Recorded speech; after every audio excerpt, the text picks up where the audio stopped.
Assalamualaikum warahmatullahi wabarakatuh. Terima kasih sudah klik video ini. Apa kabar teman-teman? Semoga sehat selalu. Teman-teman, kita akan bahas pertandingan dari Tata Steel babak ke-10. Peringkat 2 sementara Nodirbek Abdul Satorov terus menempel pimpinan klasemen yang berjarak setengah poin ya, yaitu Gukes Dumaraju. Nah, kita akan bahas game dari Nodirbek ini melawan pecatur dari Serbia, Alexis Sarana, teman-teman. Dulu dia bukan dari Serbia ya, tapi pindah nih. Langsung saja kita bahas gamenya teman-teman. E4, kemudian dijawab C5. Oh ya, jangan lupa like dulu ya. Jangan lupa di-share dan di-subscribe dan nyalakan lonceng notifikasi. Dan jangan di-skip iklannya. Dan juga gabung ke member YouTube RL Chess biar dapat konten eksklusif. Kuda F3, hitam D6, Sicilian Defense. D4, makan. Kemudian kuda ke petak F6.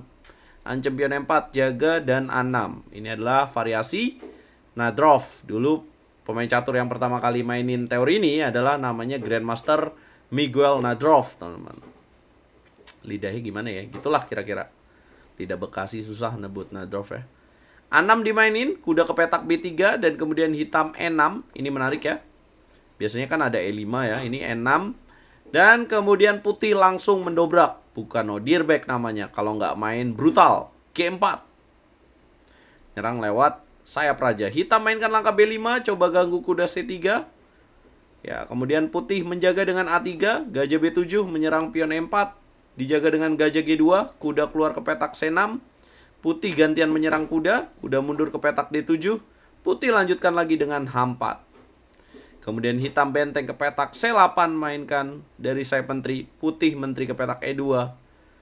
Ya, kemudian hitam gajah E7 dan putih kembali dengan F4, menyerang lagi. Hitam menjawab dengan langkah H6, belum mau rokade ya, takut juga. Dia coba membongkar lewat sini. Putih mainkan langkah rokade yang tidak tepat ya, teman-teman. Kenapa tidak tepat? Apakah bahaya? Sebenarnya kalau bahaya tidak ya. Di sini ada gajah. Tapi dengan langkah rokade ini terlalu cepat. Harusnya putih di sini gajah E3 dan bisa pertimbangin untuk rokade panjang ya, teman-teman. Oke lah, mungkin ini udah persiapan dari Nodirbek ya. Rokade pendek dilakukan, hitam memukul pion G5, dimakan lagi, dan hitam menguasai jalur H. Hitam manuver kuda ke petak B6, langkah ke-15. Putih mulai mendobrak dengan A4. Hitam kuda ke petak C4, tanda tanya di situ. Langkah yang salah kembali. Harusnya sebelum kuda C4 hitam bisa lebih baik dengan B4. Ketika kuda di petak D1, maka bisa mainkan kuda D7 untuk menukar kuda di petak C5.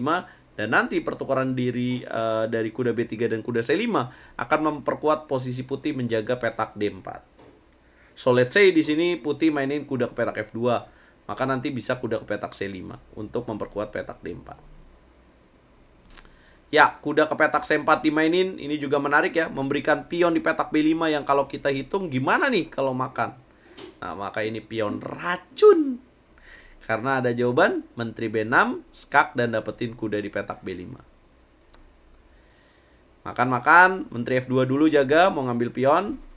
B4 dimainin, kemudian kuda mundur ke petak D1, hitam benteng A8, langkah ke-19. Menarik ya, hitam masih raja di tengah, dan gak mau berikan kekuatan dari Abdul Satorov mengontrol jalur A. Cakep nih permainan dari Alexis Sarana sejauh 19 langkah. Pertukaran dilakukan, menteri makan. Kemudian putih kuda D2, gantian, ngilangin kekuatan perwira dari Sarana. Kemudian makan lagi. Dan kemudian hitam gajah D8. Menarik juga manuvernya, coba gajah B6. Putih B3, menteri A5, setup gajah B6 ingin dilakukan. Ditahan dengan gajah E3, gajah A6 ancam benteng. Benteng geser E1, E5 dimainin. Ya, mendobrak teman-teman. Ya, kira-kira putih jalan apa di langkah berikutnya? Ini makin krusial ya. Kenapa E5 dimainin? Ya buat memutus kekuatan dari rantai pion ini, teman-teman. Jalan apa? Yap, menteri ke petak D2, mengincar pion lemah di petak D6. Nah, dia gajah C7, putih F5, dorong, salah ya. Harusnya jalan apa yang lebih tepat? Coba, teman-teman. Ya, ada kalkulasi menarik, coba tukar menteri di sini. Karena kalau tukar menteri kan benteng udah siap di E1 ya. Let's say dia kuda ke petak E7, maka makan E5, makan lagi, dan ada gajah ke petak C5. Ada ancaman D6, ngancem pion B4 juga. Ya, tapi no dear back, slip, dia mainkan langkah F5. Apa jawaban yang tepat untuk hitam? Kuda masuk ke petak D4. Ya, dimakan-makan ada gajah B6 ya. Ya, kuda D4, putih memilih gajah ke petak F2. Langkah yang kurang tepat. Harusnya di sini raja naik ke petak F2 untuk tukar benteng ya, karena bentengnya bahaya. Gajah F2 dimainkan, langkah salah, dijawab langkah salah juga ya, dengan melewatkan taktik. Harusnya di sini langkah apa teman-teman? Yap, gajah B6 supaya menekan raja di petak D1. Ya, gajah B6, let's say putih kuda petak E3, bisa gajah C5, nanti di double lagi. Ngeri guys. Ya, putih mainkan, hitam mainkan benteng ke petak K5, dianggap melewatkan taktik. Putih dorong G6, kemudian hitam gajah ke petak D8. Bagus sebenarnya idenya mau gajah ke petak G5. Ya, tapi ada yang lebih bagus ya, harusnya makan-makan aja nih. Makan, dan kemudian bisa gajah B6 lagi. Lagi-lagi nggak dilihat sama si Sarana, dia lebih tertarik untuk bermain dengan gajah D8. Ya udah, putih makan F7, sama putih juga melewatkan taktik. Harusnya di sini makan D4 juga bisa ya. Makan D4, kalau dimakan lagi bisa E5. Karena kalau dimakan lagi baru menteri petak F4. Ini menarik. Ya sebenarnya bisa F6 juga sih, tapi bisa menteri F3 nih. Petak-petak kosong sambil ngancem benteng. Ya, pilih makan F7, makan, dan kemudian kuda E3, gajah G5, memberikan pin, langkah salah lagi. Harusnya lebih tepat tukar gajah gelap ya, gajah ke petak H4, karena akan memberikan keuntungan untuk hitam. Jelas kalau gajah H4 kayak gini, petak-petak gelapnya dikuasain hitam. Apalagi pionnya ada di petak gelap semua. Sementara gajah putih adalah gajah terang. Ya, Sarana lebih pilih gajah G5, kemudian menteri D1 ancam benteng, langkah yang tepat, benteng mundur, menteri naik, menteri D8, gantian diserang dengan kuda D5. Kemudian salah lagi dengan benteng ke petak H6. Harusnya di sini adalah gajah B7, hilangin kudanya langsung. Ya, benteng H6, kira-kira teman-teman apa langkah terbaik putih? Bisa tahu? Ya, makan kuda. Dimakan lagi. Lanjutannya apa guys? Ya, harusnya benteng A1 ya. Apabila gajah ke petak C8, maka bisa benteng ke petak A8. Ganggu terus teman-teman. Apabila gajah ke petak B5, maka putih bisa benteng ke petak A7. Raja mundur ke petak G8, bisa dorong F6.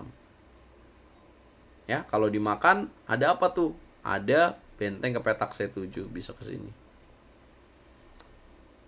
Ya, lagi-lagi ya, human error, E5 dimainkan dan kemudian makan. Ini hanya memperkecil keunggulan putih ya. Menteri ke petak D6, menteri makan D4, gajah F6, menteri ke petak A7. 39 langkah, sebenarnya evolution bar seimbang ya. Tapi nggak tahu kenapa Sarana, karena sisa 44 detik ya, kayaknya ini pressure time yang memberikan dia langkah yang salah. Raja F8. Nyesek banget teman-teman. Raja F8 langsung blunder, dan blundernya sangat fatal. Harusnya raja ke petak G8, aman-aman aja. Apa yang salah dari raja F8 teman-teman? Silakan kalkulasi. Yes, yang salah adalah pertukaran kuda dan gajah. Menteri makan benteng, ada kuda ke petak D7, skakster. Tidak bisa dilakukan. Terpaksa pilihan hitam di sini adalah benteng makan kuda, maka terjadi skakmat, yaitu dengan menteri A8, raja naik, dan boom, menteri A8. Tidak bisa dilakukan berarti benteng makan kuda. Kalau misalkan pion makan kuda, apa yang akan terjadi? Maka putih ada gajah ke petak D5, ancaman skakmat menteri F7. Sementara tidak ada skak yang bisa dilakukan oleh hitam. Kalah lagi.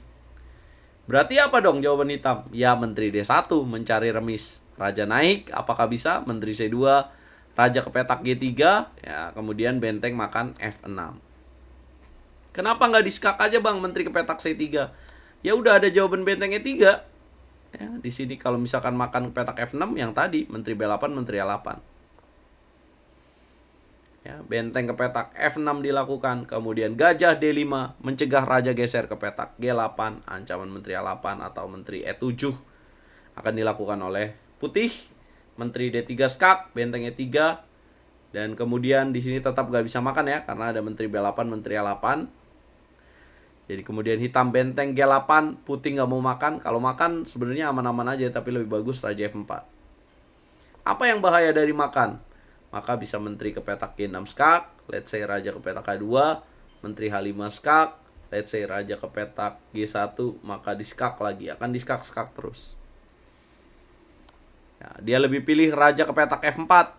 Ya, walaupun kemudian masih ada skak, tutup, dan kemudian sacrifice the rook dilakukan oleh hitam, tapi untuk kalah ya ini, untuk mencari remis. Skak lagi, geser, skak lagi, naik, geser, petak D5, skak lagi, raja naik ke petak C6, menyerah. Karena kalau dilanjutkan dengan skak, maka tinggal raja geser, skak, lama-lama barangnya habis ya teman-teman. Perwiranya habis. Stop perwira dari hitam. Kemenangan yang sangat brilian ya, satu kesalahan yang menyesakan buat hitam. Akurasi putih 92,2%, hitam 86,4%. Iya, 86%. Nah, standingnya bagaimana dengan hasil ini ya? Karena malam ini libur ya. Gukes masih memimpin dengan 7,5 poin, Nodirbek 7 poin, ya, menempel ketat, Pragnananda 6,5 poin. Jadi dimanapun ada Gukes, di situ ada Nodirbek Abdusattorov. Hari ini libur dulu teman-teman. Apa prediksi kalian? Bantu video ini viral dengan cara like, share, komen, dan subscribe.